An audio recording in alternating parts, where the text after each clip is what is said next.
Hello, welcome back to The Legend of Zelda. This happens to be an Ocarina of Time game. This is kind of an awkward place to start off. I know that, I understand that. I've actually been having problems recording this episode, and I think it's because this section of me having to start off the video in such a weird spot breaks the flow, or at least that's what I'm saying to myself, hoping that my commentary skills have not just disappeared overnight. But, this guy. I was doing a bit of testing, running around, recording stuff, and, I talked to him, not knowing he'd give me a piece of heart, which, fun fact, would fill out another heart container. Roofs are made of wood. You can hookshot up to this roof, and it's really not that hard to get that piece of heart. I forgot what he gave me, which is why I talked to him again, making this introduction very awkward. But there we go, that is the 1, 2, 3, 4, 5, 6, 7th, 8th heart container I've filled out. And we haven't even gone to the first dungeon of an adult. First dungeon as an adult yet, that's what I was trying to say. Now I told you last episode I'd go to Death Mountain, and I actually take a warp to get back to the Lost Woods. That is the fastest way to get back to where I want to go. That being said, I lied to you. I'm not going to do that. I do want to actually go back to Kokiri Forest. There's a reason for that. I've said that everything has changed now that I'm an adult, or at least a lot of things have changed now that I'm an adult. It's changed for the worse, that is. Kokiri Forest is no different. Kokiri Forest has changed a little bit, and I do want to show off it as a whole. I wouldn't really have much of a reason to come back here, but now I do have a reason. It's for the first dungeon as an adult. So I do want to kind of take this time to show off that Kokiri Forest has also changed, because again, I would not have a reason to even come back here later on down the line after this dungeon is complete. So I'm here, and you see that it's changed right off the bat. This is a big Deku Baba. Hit it when it lunges at you, and it will stand upright. Cut it quickly to get a Deku Stick. It's pretty much just a big Deku Baba, as its name kind of says.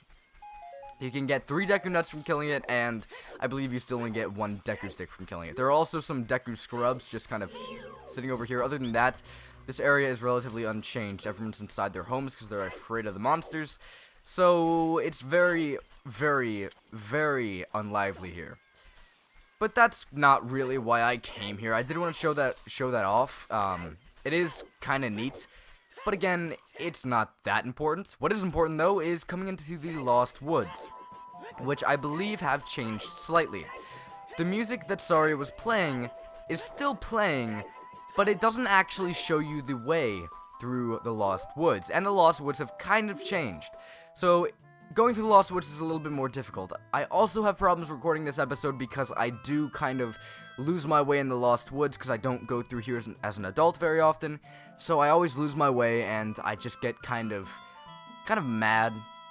Or I don't think mad is the word, I just kind of get out of it. But something else that's changed in the Lost Woods.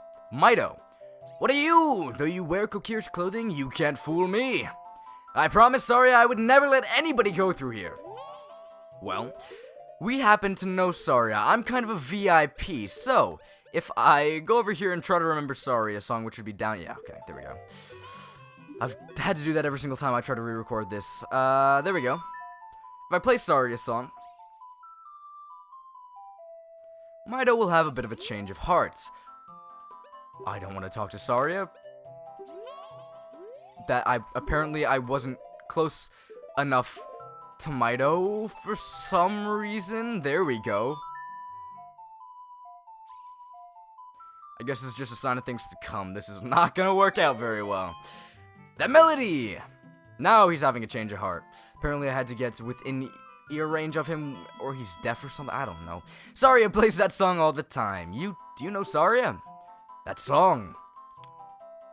Saria taught that song only to her friends. Okay, I trust you. That was pretty dang quick. When I see you, I don't know why, but I remember him. You might remember him because I am said him that you're remembering. From this point onwards, I'm not going to... That's not the right way. I'm not going to really cut unless I mess up, and if I do that, I will cut till I get to the right, Oh, I might get this first try, but I don't want to jinx myself. I'll cut until I get to the correct...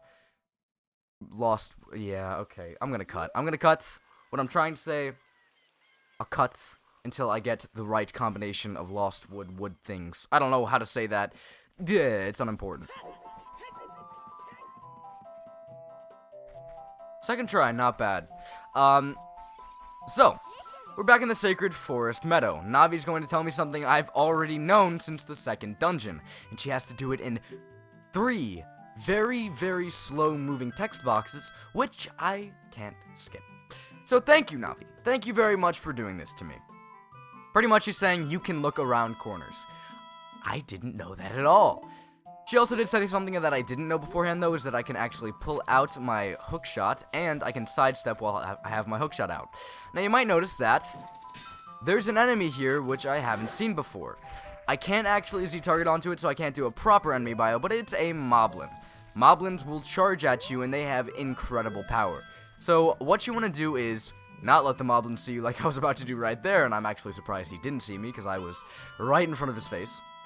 But you want to pull out your hookshot, and actually wait for him to turn around so you can kind of shoot him in the back. Unmanly, yes. Does it work? Also yes. There we go. This section's kind of boring, and I don't really find a lot to do when it comes to commentary, when it comes to God, I'm not doing the hottest right now. I think my commentary skills really did disappear overnight, which I was joking about before, but dear lord, I took like a 2-3 day break just to see if my commentary would get better, and it hasn't. It really hasn't. In fact, that was probably bad because it's making my skills a little bit rusty, but I've been trying my best, and maybe, I think well, that's showing what exactly happens when they see you. They charge at you, they do a bit of damage, they push you back. It's really not that bad. They do a full heart though, so do be a little bit careful. This should be good. Hopefully he's not out of the range of my hookshot. He is not. But I think the problem with me in commentary is that I'm too harsh on myself. And I watch a lot of people who do YouTube for a living.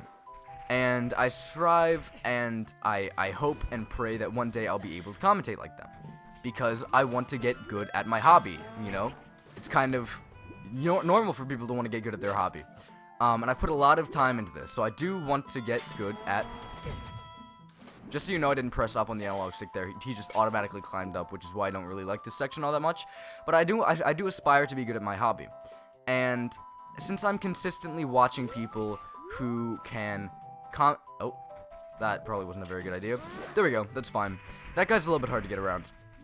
But since I'm constantly watching people who are good at what they do, you know, they are actually making money off the content they create, and there are people out there who watch them because their commentary skills are that good, I compare myself to them. Something that no one should ever do if they're doing YouTube just, you know, for fun.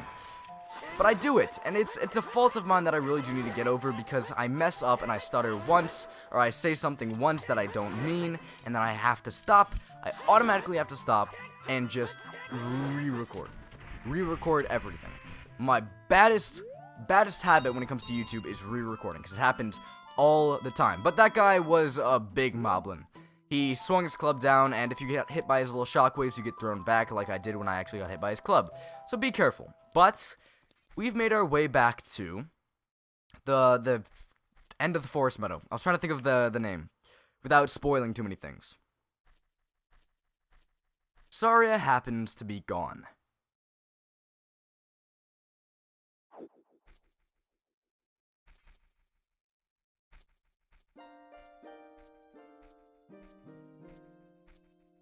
The flow of time is always cruel.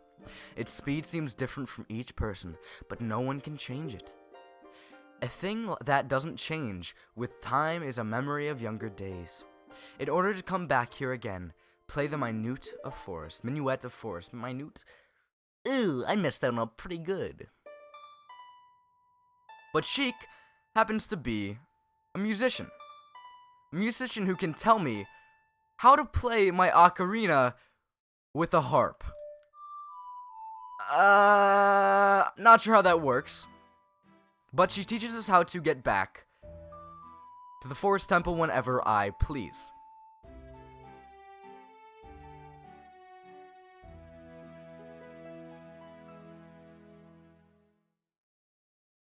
You have learned the Minuet of Forest. I really don't know what that word, I don't know how to pronounce it. I assume it's minuet, but I could be wrong. Link, I'll see you again.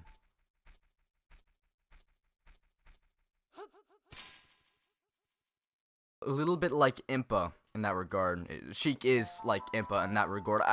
For some reason, I've gotten into a habit of saying sentences that, you know, don't really make a lot of sense without the pronoun and or the name of the person, but I still say them in the end anyway. Don't ask me why I do that, but what did she just teach me? A song, but what does it do? If I play the Minuet of the Forest, I'm not going to do it right now, but as you can see, it's a very, very special music note. It's green. If I do play it, I will come right back here and be standing on this platform. So if I want to come back to the Forest Temple whenever I please, I can do that. Now, the reason we need the hookshot is because there used to be stairs here.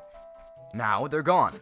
But if I pull out my hookshot, and I get a little bit closer, and use it, and get a little bit closer, and use it on this piece of wood, I will be pulled up here, and I can enter. Something I've name-dropped 50,000 times. The Forest Temple. I would start this, but I've wasted a lot of time trying to get here and fumbling around on my words. I'll save this temple for the next few episodes. I don't want to start it here. I really don't. I know this episode was very, very short, but I really, really, really want to save the Forest Temple for later. So, with that being said, thank you for watching this extremely short video of Legend of Zelda Ocarina of Time. The next video will be 20 to 30 minutes long. I apologize again for the shortness of this one, but I do want to kind of give dungeons their own feel, and not make them kind of mix in with a bunch of other overworld type things. That's my reasoning behind it. That's what I'm going to stick with. So, the Forest Temple will be saved until next time. See you then.